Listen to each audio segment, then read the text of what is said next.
Today, looking back at a super good science fiction film, it is said that the film abandoned green screen post-production and used a lot of real scenes to build a virtual world that is breathtaking. In addition, the famous British actor Eddie Marsan stars. If you enjoy watching science fiction blockbusters, don't forget to click on my channel. The story takes place in the future world of 2050. In order to solve the increasingly serious ecosystem, humans have begun to vigorously develop genetic technology, but the result has led to a mutation in global flora and fauna.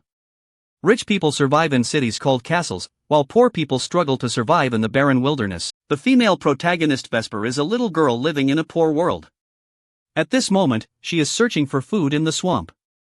After careful exploration, a mutated large potato is taken into her bag. At this moment, she unexpectedly discovered a new species, a colorful caterpillar, such a rare small animal.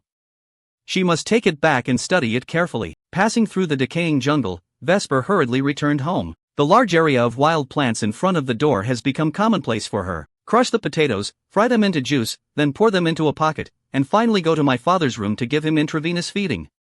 Settle down, my father, who has been paralyzed for many years. Vesper said he wants to go to the laboratory. Although my father is a vegetable, his consciousness is connected to the suspension machine. That is to say, Vesper can communicate with his father anytime and anywhere, enter the cold and humid laboratory, where various strange creatures grow on both sides, and open a closed space where many experimental vessels are displayed. It put the caterpillar into a bottle and began to study, trying to observe the way it survived. At this moment, a loud noise suddenly came from outside the room, and Vesper felt very bad and quickly left the laboratory. It's just a pilgrim. Come on. Vesper hid on the side and observed quietly, seeing pilgrims who made a living by scavenging, but it reminded her of her mother.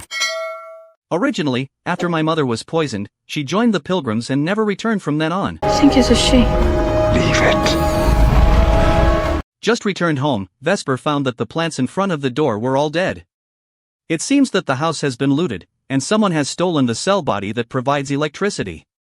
Oh no, if there is no electricity supply, my father's ventilator will stop, and the robot's electricity cannot continue to be maintained. Vesper thought for a moment and decided to exchange resources with Uncle Jonas. In this polarized world, the poor can trade their children's blood in castles to obtain the resources they want. It is precisely because of this characteristic that the male protagonist Jonas controls the abnormal industrial chain of giving birth to children, which he uses as a blood bank and the basis for reproduction. When Vesper found his uncle's place, a woman with a strange appearance was knocked down. She screamed in pain, while the surrounding children remained indifferent. Jonas handed over a dagger, ordered the child to kill the woman, and then said that it was a cell-synthesized cyborg.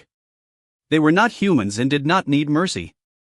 When the boy mustered up the courage to take action, Cyborg overturned him to the ground. This scene drew ridicule from the onlookers, unaware that in Jonas's eyes, they were just a group of lambs waiting to be slaughtered. After the boy killed the woman, the children who were watching lost their laughter. In the apocalypse, they have become numb to such things. Jonas walked over to retrieve the dagger and returned to the room with Vesper. Will such a cold and ruthless Jonas really help himself?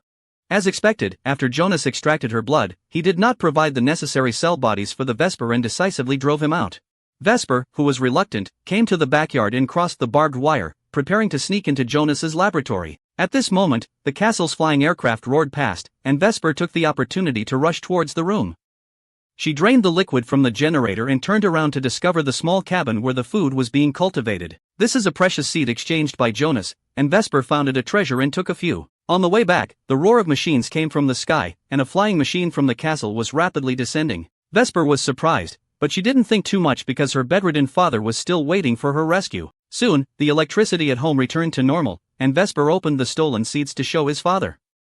However, his father said that even if the planting was successful, he could only harvest them once. However, Vesper said he has confidence in turning it into an infinite breed, and then he can also use it to enter the castle and work. My father warned her that this was a foolish dream, saying that she only belonged to the world of the poor. Vesper felt that his father was undermining his dreams, and in a fit of anger, he ran out of the room. After passing through a damp jungle, she gasped for breath and stopped. At this moment, she discovered a woman dressed in extraordinary clothes, who appeared to have suffered leg injuries and fainted. A mutated plant nearby wrapped around her whole body, sucking on her blood. Vesper saw that the woman was still breathing, so he rescued her and applied a cell membrane to her wound. When the woman woke up and found herself in a strange environment, she wanted to get out of bed and walk, but her leg injury made her fall to the ground. The sound attracted Vesper to check, and through their conversation, they learned that the woman came from a castle in a wealthy area. She and her father crashed into the jungle on a plane, hoping that Vesper could return to the jungle to help her find her father. At this moment, Vesper's father suddenly experienced a condition and his entire body was trembling violently. The woman came over and just a gentle kiss made Vesper's father quiet down. What exactly is this woman from? Why is there such power in one's body? The next morning, Vesper returned to the jungle to repay the woman.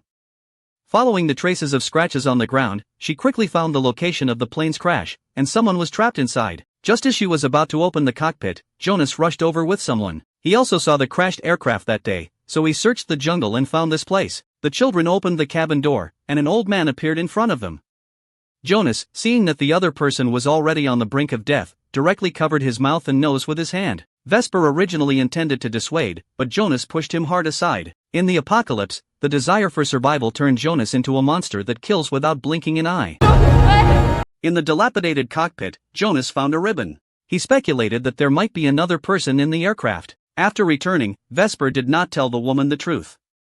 She removed the cell membrane from the woman's leg, and as he expected, the wound had already healed. The woman was surprised that Vesper could use biosynthetic technology. Vesper said that he knows more than just these things. Then he took her through a jungle and finally arrived at a place where various strange plants grew. They not only had life, but also seemed to understand human language. All of these plants were developed by Vesper, and the woman was amazed when she saw them. Vesper, who was affirmed by others, was in a good mood. After returning, she chatted a lot with the woman.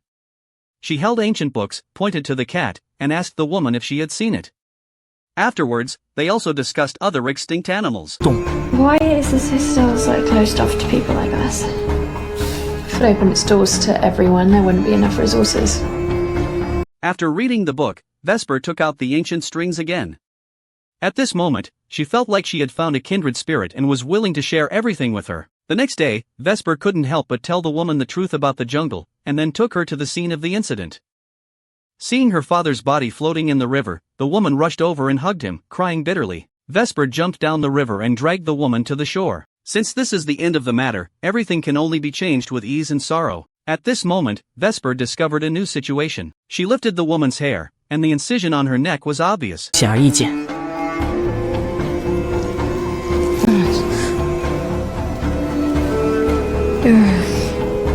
I'm a joke, yeah. As the woman spoke, the truth of the matter surfaced. Originally, he and his father were wanted by the castle and decided to flee to another castle to live, but as a result, the aircraft was attacked and shot down. Vesper, who learned the truth, was furious and hated women for lying. After returning, Vesper urged the woman to leave quickly.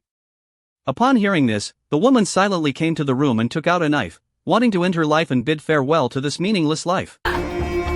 The sound attracted Vesper, who prevented the woman from committing suicide. After bandaging the woman, Vesper suddenly had a flash of inspiration. She extracted a few drops of the woman's blood to see why this cyborg was different from others. After the cells appeared under the microscope, Vesper observed that the DNA was tightly wrapped by other cells, as if it was locked in place. The woman doesn't understand what this means, and her father never mentioned it either. Seeing Vesper's distressed expression, the woman sat on the bed and took out her piano. She said that when her father is working, he plays music, which is said to help people concentrate. At this moment, a magical scene occurred, and the woman's cells underwent changes. Music was like a key, gradually opening them up with each note. Soon, the woman's DNA was released, but its shape was very similar to plant cells. This reminded Vesper of the seeds he had stolen. He took out the seeds and diluted them, then dropped them onto a microscope using a straw. After a moment, the cells of the seed actually fused with the DNA of the woman. That is to say, a woman's DNA has the same genetic sequence as the seed. As is well known, cyborg cells can regenerate infinitely, which is equivalent to saying that seeds can replicate infinitely. This means that humans will not worry about food. The woman suddenly realized that the reason why her father was wanted by the castle was because she had hidden the secrets of the castle in her body. The next day, Vesper went to the laboratory to collect instruments and continue his research. But in this emptiness, Jonas arrived at Vesper's house and guessed that the woman in front of him was the other person in the plane. For the safety of Vesper's father, the woman obeyed Jonas's orders and prepared to leave with him. At a critical moment, Vesper rushed into the room with a weapon in hand. Perhaps Vesper was too kind. She told her uncle everything about her discovery and said that she no longer had to worry about food. As long as she mastered the technology of infinite replication, they no longer had to engage in blood transactions with the castle. But when Jonas returned home, he immediately revealed the secret to the wealthy people in the castle. Meanwhile, Vesper is still obsessed with research work. Soon, danger came, and my father noticed strange light waves appearing outside the window, rapidly approaching their house. Before I could even think about it, a pile of fungi rushed in through the crack in the door. Vesper picked up a broom to block it, but they propagated surprisingly fast. In just the blink of an eye, the fungi spread throughout the room. Vesper and the woman hid on the table. As the fungus was about to crawl onto them, it suddenly turned into powder. The two quickly covered their noses and managed to escape unharmed. Father said that this is a biological weapon that the castle uses to search for. The current situation indicates that they have been exposed, and Vesper and the woman must leave quickly. This statement made it difficult for Vesper to accept. She couldn't have asked her father to stay and wait for death, but his tone was resolute and he eventually convinced Vesper with human hope.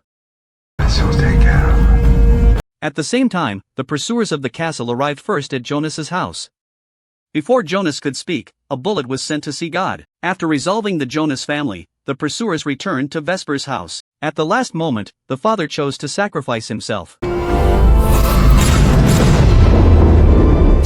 Vesper and the woman continued to flee, but were eventually discovered by the pursuers of the castle. When passing through a section of grass, Vesper reminds women not to touch the plants on both sides. Immediately after, the pursuers were hit hard.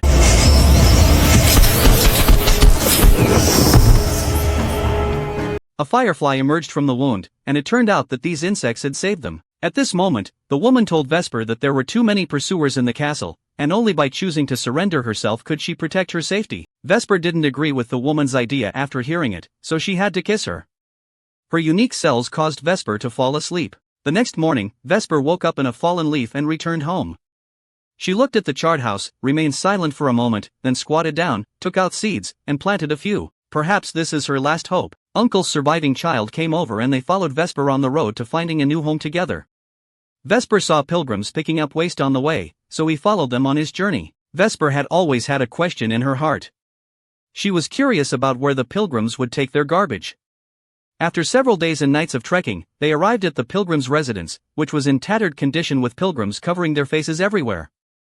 Standing on a 100-meter-high tower made of various garbage, Vesper decided to climb up and take a look. Soon, at the top of the tall tower, Vesper saw a scenery she had never seen before. The gentle breeze brushed against my face, and the castle in the wealthy district in the distance was clearly visible.